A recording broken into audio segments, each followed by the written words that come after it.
I've had customers befriend me just because they wanted to know what the situation, the personal, intimate sexual situation with the drummer was. I use the drummer because the drummer seems to get more ass than anybody else in the band, in my experience. But from sun up to sun up, I'm grinding, and I come up with timing cause I want that money. I was made to be made, you don't play with my paper, no faking this my destiny. Smart got stash it, I like new bills. Hustling has become a habit that she can't kill. Fuck a silver spoon, Phoenix got a gold touch. Catch me in the room where bitches make their own luck. Looking for a man with $1 billion discipline, cause he understands money is a fickle friend. I'm coming through and my ambition is an overdrive. Now I don't drink or smoke, but chasing money get me high. Eyes, I'm a boss bitch, and it God, I'm a grind to my heart quits. what's up, guys? It's your girl Phoenix Novell, and thank you for tuning into another Musicians on Gigs episode. Now, this episode is titled Dating Bandmates. Tips for dating your bandmate. Yeah. All right. Thank you for everybody who tunes into me. Thank you for guys who follow me, who subscribe, who like, who share, who comment, who post.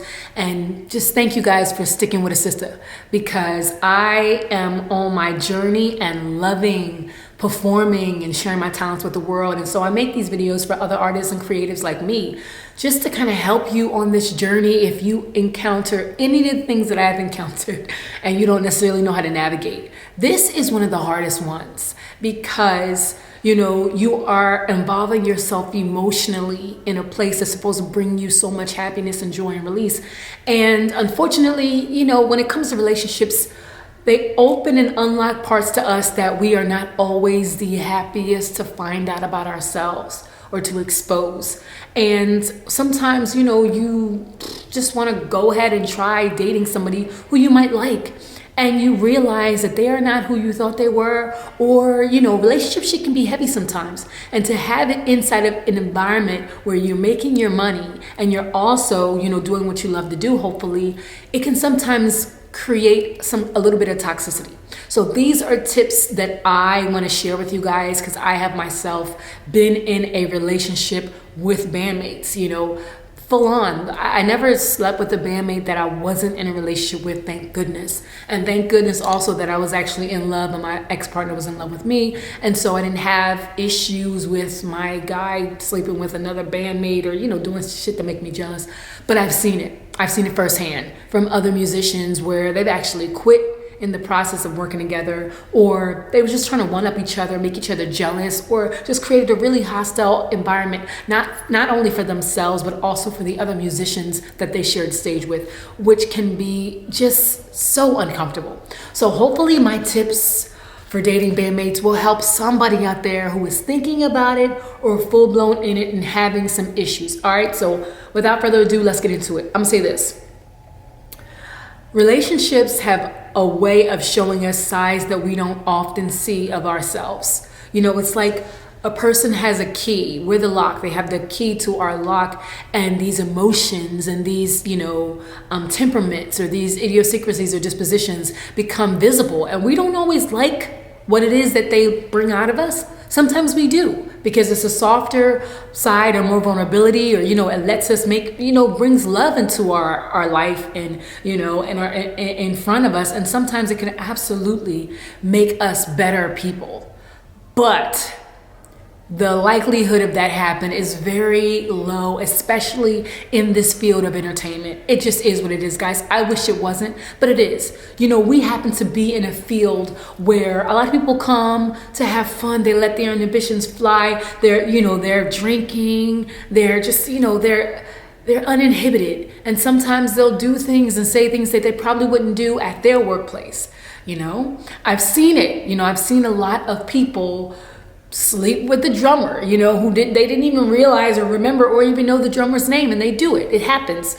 Bandmates and non-bandmates, customers, you know, so it's a lot of temptations. I like to call it sometimes the lion's den, because the things that I've seen other musicians do, as well as straight rando customers, they wouldn't even believe it was them. Like the next day they'll come back and they're just like, oh my God, if I said this to you, I'm so sorry. If I offended you, I'm so sorry. Oh my God, I can't even remember. Like the things that people do when they are in a place that they usually just let their troubles go is very questionable to them and others. And so again, if you choose to have a relationship with somebody that's in your band, you need to know going all in, the possibility of things going left is much more probable and realistic than the possibility of there being a happily ever after. So these are the ways in which I think you can possibly help your situation. All right, number one, don't do it.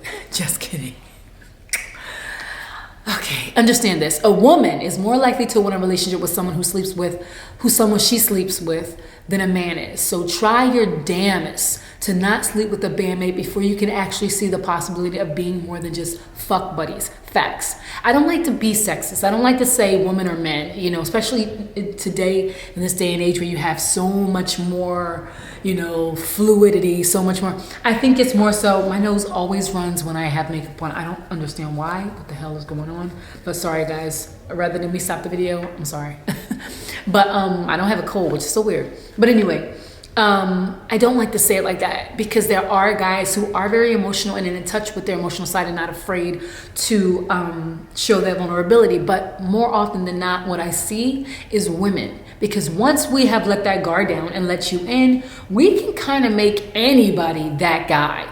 It's just what it is. You may look at a person and say, you know what, I cannot see, oh my God, he's this, he doesn't have all these things. But the moment we let you in, it's almost like everything goes away. And men tend to be the opposite. They think, oh, well, she let me in, so I guess she's not that hard to get after all. I don't know what the hell happens. The switch just goes like this for both of us, okay? So number one, women are usually, and because there's a stigma about women being with more men than it is with men being with more women. So I don't know what the dynamic is, and I happen to be writing a book right now called Hey Mister, which addresses that, so keep a lookout for that. But anyway, I just want to say that. So just a word of caution or advice to women in this moment, because we tend to be the ones who are looking for more than just sex. That is if we're actually single. That is if we're actually, not messing around with multiple people, just looking to have a good time. More often than not, we're looking for something more long-term or more serious the moment that we let you in or we go there with you. And so I want to tell women, number one, if you would not want to be with this person and you don't think that they are the kind of person who could be faithful, you don't think that they're the kind of person who, wants a real relationship. Maybe they're cheating, maybe they like that, maybe they like variety, whatever it is, that going in, sleeping with them is 9 times out of 10 not going to change their minds. I'm not saying that it doesn't happen. Maybe you are their ideal. Maybe they will lose themselves just to be with you. I'm not saying that that's not possible. I'm saying the likelihood of that being the case is very low, okay? So like the guy, like the person, like them as a person before you choose to lay in bed with them. Because 9 times out of 10, when you wake up the next morning, they're still gonna be who they are. So just be prepared for that. That's number one. Make sure before you sleep with them that you can actually see them wanting to be with you more than just sexually, and vice versa as well. Number 2, know yourself. If you like to play mind games, or you're insecure or easily triggered or jealous or whatever have you, know yourself. Because when you know yourself, you know what you stand to become to this person and on the job. You know what I'm saying? Like if you have to, a lot of times when we're living with our partner, say for instance, we like the fact that we can actually go work outside of the home because we get a chance to spend some time outside of, being in their presence all the time. You know what I'm saying? It's like there's a little bit of a release that makes us miss our partner or just makes us feel like we have a life outside of the relationship. And I think that's so important. But in situations where, and it happens so much because guess what? You're rehearsing with these guys, you're traveling with these guys. If you're touring with these guys. You're rehearsing, you're in such a You're always together, and sometimes you're living with them as well. Sometimes there are gigs where the band lives together, they share housing.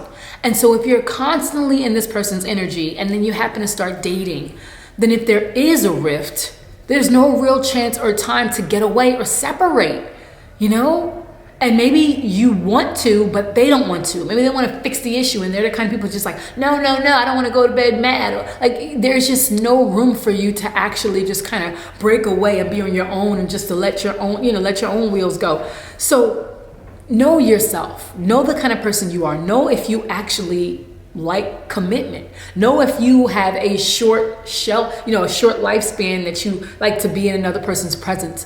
Know yourself first, because who you are sometimes tends to get amplified when you're now like this with somebody else, because being like this with somebody else tends to makes everything bigger, because now it's not just about you, it's about them seeing who you are and shining a light on all those parts of you that maybe you're not even aware exists. So if you know who you are, you're better equipped to know whether or not a relationship is going to be healthy for you, whether or not a relationship is right to have, and whether or not you're going to be mature enough and even able to really be able to have a substantial relationship with somebody who you also work with in the line of entertainment that we're in. It just makes everything hyper. Why? Because we are encouraged to drink. Not all of us drink. I don't drink. But we are encouraged to drink and encouraged to party and encouraged to get people loose and dancing and partying and buying more drinks and just kind of like, we encourage them to release their inhibitions. And so with that, sometimes we are pulled into that as well. And I've seen it where people get sloppy drunk and they let all of their air out, all of their personal business. And one of the worst things is when it's both people, when it's not only, one person, but the other person, and they're just like this. And the rest of the band is just tiptoeing on eggshells, trying not to draw attention to it. But there's a huge elephant in the room, okay? So that's number 2. Know yourself. Know who you are in and out of a relationship, and know if it's the best thing for the unit, if you're mature enough to do it, and if if something's meant to happen, it's going to happen. It doesn't have to happen on the gig. It doesn't have to happen when you guys are in a band together. If you're friends, I think, working on that friendship first only makes it more enjoyable. And if one person doesn't want to wait and another one does, then maybe that's a sign that maybe this isn't really a good sign. Okay. All right. Number 3. Sorry, this is one of my hairstyles that I'm just kind of trying to get used to. All right. Number 3. Both of you guys need to be on the same page, whatever the hell that page looked like. Relationships are they're unique. They are its own little organism for the people who are involved to be a part of and responsible for. And nobody has to understand it. Nobody on the outside has to get it or understand it. When I say this, I think of Nick Cannon and all of the... I happen to be watching and in love with Selling Sunset. It is it's one of the TV series on Netflix, and I'm in love with it. And it just so happens that one of the agents, she is one of the many baby mamas of Nick Cannon, hugely successful Nick Cannon. And some people just didn't get it. They didn't get what the relationship dynamic was. They didn't get why anybody would want to be a baby mama of a guy who's just kind of like procreating and spreading his seed all over the globe, if you will. But nobody has to get it. She has to get it. She has to be okay with it. And whatever that looks like is up to her. So again, both of you need to be on the same page, whatever the hell that looks like, equally yoked. Are you going to keep it quiet? Are you going to make it known? What are we doing? Where are we going? That's it. Because if you are looking for something, if you're looking for more than this other person is looking for, and you are dating or doing whatever, if you're looking for more than them and you decide to go into this relationship, but you don't have that conversation of where you're going, then it's going to really get awkward. Because 9 times out of 10, you're going to be feeling like things are going in one direction, and the only place that you'll actually be equally yoked or a meeting of a mind occurs is in the bedroom. And it doesn't take much for people to have a meeting of the minds in the bedroom. Like, you can literally sleep with anybody without even speaking the same language, okay? So what I'm saying is, if you are on the same page, if you understand where you're trying to go, and look, things change. You know, maybe you develop feelings for them, or they develop feelings for you, or both of you decide that this is much stronger than you thought it was going to be, and you both decide to take it in another direction, fine. But if one person is looking at the situation as something that it's not, and they, you know, are looking at you and kind of like, wait, I didn't say I wanted that, or wait, what's happening here? Then there's going to be a problem. And again, this is tips for dating bandmates. It's not easy for you to just send a text and be like, you know, you could be crying in the background and nobody know, but yet, you know, you're sending a text like, okay, cool. Like, it's completely different, because you have to be on stage with this person. You have to be, you know, you have to have now the work environment is uncomfortable. And 9 times out of 10, somebody's going to want to quit. Or there's going to be tension, and the other bandmates can feel it. And this is what I'm talking about. I'm talking about avoiding those moments of contention, those moments of unnecessary tension in this place where you're making your livelihood, in this place that's supposed to bring you happiness, performing, and also helping customers fall in love and lose themselves and have a good time as well. You can't be up there with a broken ass. You can. I've seen it. I've done it. But being up there with a broken ass heart as a musician is such a painful thing to have to go through, especially with the drummer and you're the singer, you know, especially when this person who is behind you or on the side of you playing the keys or playing the bass is the person responsible for her breaking your heart. There is no way out. There's no way out. And I've seen it transpire in so many different ways that are just toxic as hell. So please, guys, listen to the words coming out of my mouth when I say this, if this is you.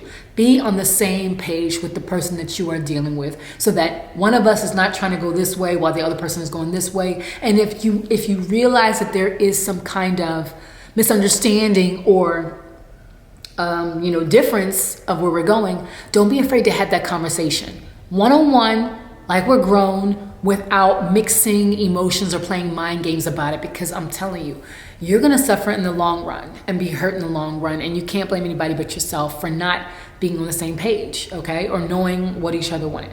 All right, number 4, respect each other above all else. The gig life is tempestuous, easy to hurt each other's feelings because there are so many people around to use as pawns, okay? To bruise each other's egos. It might not work, but don't shit where you eat. If you know that you like to play the field, then don't sleep with the bandmate who wants monogamy. Okay? Like, I'm so passionate about this because, again, I love what I do. I love being a touring, traveling musician and artist who, it's so rare to find real love and emotional compatibility, especially in a field like that, because there's so much temptation around. There's so many people who let me tell you why I say this. Why I say this is because I've had customers befriend me just because they wanted to know what the situation, the personal, intimate sexual situation with the drummer was. I use the drummer because the drummer seems to get more ass than anybody else in the band, in my experience. But they just asked me, so what's his deal? Or is he dating anybody, or did you sleep with him? They want to know, because a lot of times, not only married men, not only men come to these clubs and go to these hotels, to get some easy tail, or strange fruit. Women do too. You know what I'm saying? A lot of women will come and maybe they're single, maybe they're newly divorced, maybe whatever. They're just dating, but they want to sleep with the musician. I don't know why. They just do. They don't think about it because usually they don't think of anything serious coming of it. They just like the fact that this guy's on stage, and they like the fact that, this guy's so into their art, and they like the fact that it's something new. And I don't know why, they could sleep with other customers, but there's something about the musicians that they like, something forbidden about them.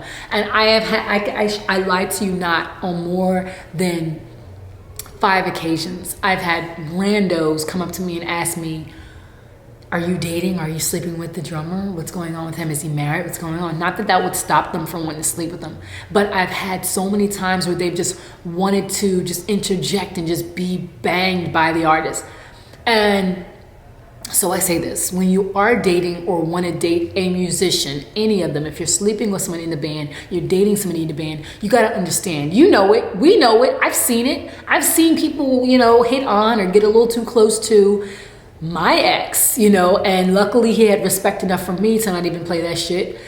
He sometimes things just don't work out. But I got lucky, one, because I knew the kind of person he was, and I know myself, you know what I'm saying? And before I was even gonna date him, I needed to know that I would, one of the reasons why I would ever leave a band is because of disrespect. And I knew he was somebody who respected me more than anything. And so that was a big factor in me even deciding to, date him. But again, I wanna say, just respect each other. Respect each other. Don't try to do anything that you know is going to make the other person insecure.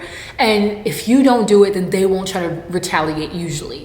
If you establish that respect from the beginning and say, hey, listen, this relationship may or may not work, but above all else, I love you, I care about you, I want you to be happy. That goes a long way. And if you do decide to see somebody, make sure that it is after you guys sever your situation, and then you keep it respectful. You don't have to flaunt it in their face. Whoever you're dealing with doesn't have to do it either. So there's a respect thing that has to be felt, it has to be real, it has to be genuine. And I think when both partners are mature enough to do that, especially if there was no game plan or bullshit or lies throughout the relationship, then it's an easier thing to transition from. You know what I'm saying? I'm just saying that real talk, because when you respect people, you understand that shit happens, but we don't have to make each other uncomfortable. Our livelihood does not have to be affected by this unfortunate thing not working between us, and we can still work together and still gig and perform.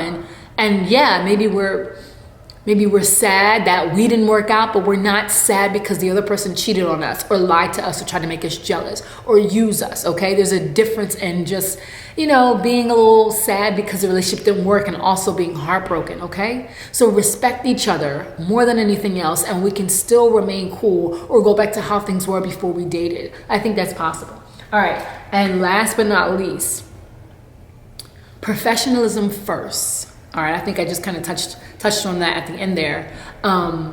Think about the day after the relationship ends. Remember why you took the gig before you quit or jeopardize your livelihood.